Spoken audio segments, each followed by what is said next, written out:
Characters. सिर्फ degrees हासिल करना, डेजिग्नेशन हासिल करना वो ये चीज नहीं है, लेकिन उसके साथ साथ आपका एटीट्यूड, आपका कैरेक्टर, आपकी तहजीब, आपकी तमीज और आपके अखलाक कैसे हैं। हमारा धर्म भी कहता है कि संस्कार और अखलाक अगर नहीं है तो हमारी ये डिग्री कोई काम की नहीं है।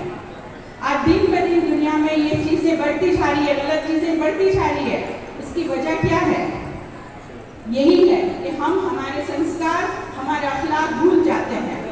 तहजीब, तमीज जो पहले जमाने में होता आता था, जो हजार घरों को जोड़ के चलता था, संस्कार को स्वामी विवेकानंद ने कहा है, विद्या विनय शोभे।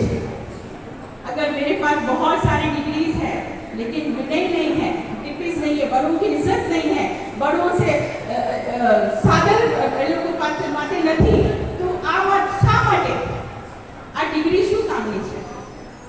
And I am really sorry to say कि आजकल की माँ मम्मी जो है, मैं सबके लिए नहीं कह रही हूँ, मैं अपना मैं भी माँ हूँ, लेकिन एक बात बताती हूँ, आजकल के कंपटीशन के ज़माने में इतना सब बढ़ गया है कि हम लोग हमेशा यही डिस्कस करते रहते हैं कि मेरे बेटे को मैंने ये दिलवाया, मैंने 5 ट्यूशन्स करवाए, छोटा गांव है, मैं बड़े गांव में जा रहे हैं, हम लोग शिफ्ट हो रहे हैं क्योंकि यहाँ पे कोई डांसिंग क्लास नहीं है, यहाँ पे कोई एक्टिविटीज़ नहीं है, कोई म्यूजिक क्लास नहीं है, या कोई को-करिकुलर एक्टिविटीज़ नहीं है।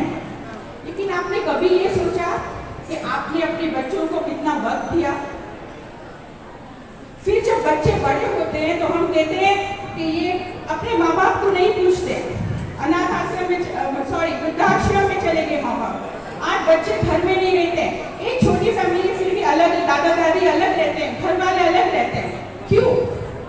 और हम जिम्मेदार बच्चों को बताते हैं, वो MBA है, वो डॉक्टर हैं, वो ऑफिसर्स हैं, लेकिन फिर भी माँ बाप अलग हैं, बच्चे अलग पड़े हुए हैं। और वो बेटा ऐसा है, बहू ऐसी है, वो नहीं। अकॉर्डिंग टू मी हम कहीं ना कहीं उसके जिम्मेदार हैं। हम चाहे उतना पैसा हमारे बच्चों के पीछे लगाते हैं, फॉरेन भेजते हैं बच्चों को पढ़ाई करने के लिए। देखो मैंने अपने बच्चे को अमेरिका भेजा, लंदन भेजा, यूरोप भेजा, लेकिन कभी आपने अपने बच्चे को वक्त दिया? बच्चों को सबसे ज्यादा वक्त की जरूरत है, और खास करके बेटियों को। आप जितना हो सके अपनी बच्चियों को पैसा, जेवर, कपड़ा मत दीजिए, अपना वक्त दीजिए, उनको अच्छे अखलाक दीजिए, अच्छे संस्कार दीजिए।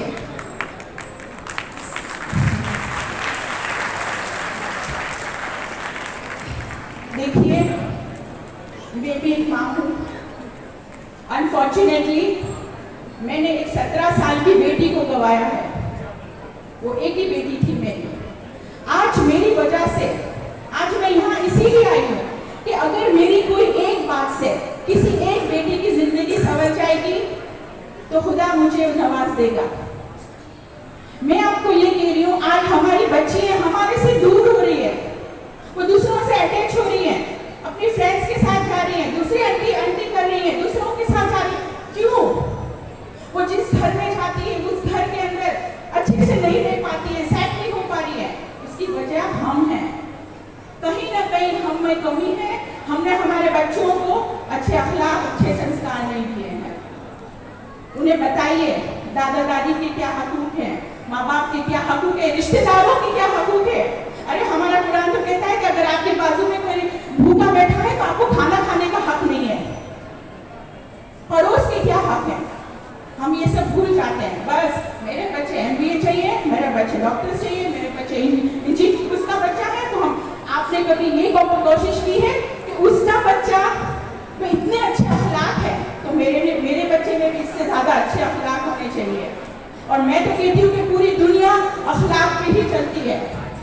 आज लोग दुनिया के अंदर हम लोग मस्जिद बनवाते हैं, मंदिर बनवाते हैं, अनाथ आश्रम बनवाते हैं, हॉस्पिटल्स बनवाते हैं कि हमारे मरने के बाद वो हमारा नाम रहे, कि हमको अच्छे से हो गए। नहीं, अगर आपने अपने बच्चे को अच्छे अखलाक दिए तो आप हमेशा जिंदा रहेंगे, आपका नाम रहेगा। इसीलिए तो कहते हैं कि अखलाक जब होंगे कभी आपका बच्चा पीछे नहीं हटेगा।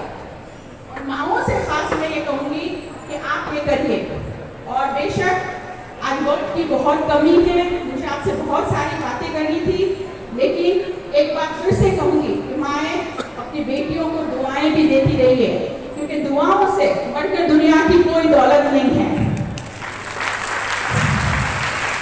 आज मैं भी आपके सामने जो खड़ी हूँ उसकी वजह भी यही है, और मैं हमेशा एक बात याद रखती हूँ कि सख्त मुश्किलों में भी सफर आसान लगता है, सख्त मुश्किलों में भी सफर आसान लगता है। शायद ये मुझे मेरी माँ की दुआओं का असर लगता है। Thank you. और आखिर में मुझे एक बार फिर से याद आई है, इकबाल भाई और हमारे बीच में हमेशा डिस्कस होता रहता था कि आपके बच्चों को आप कुरान पढ़ाते हैं, हर पल में बच्चे पढ़े जाते हैं, they don't know what they are reading.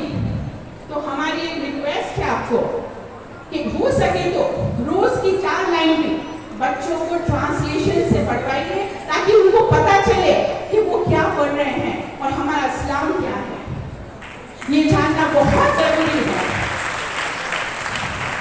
फिर से अगर मुझसे कुछ गलती हो गई हो या मैंने कुछ गलत कह दिया हो तो मैं हाथ जोड़कर आपसे माफी मांगती हूँ, माफ कीजिएगा और बहुत बहुत शुक्रिया।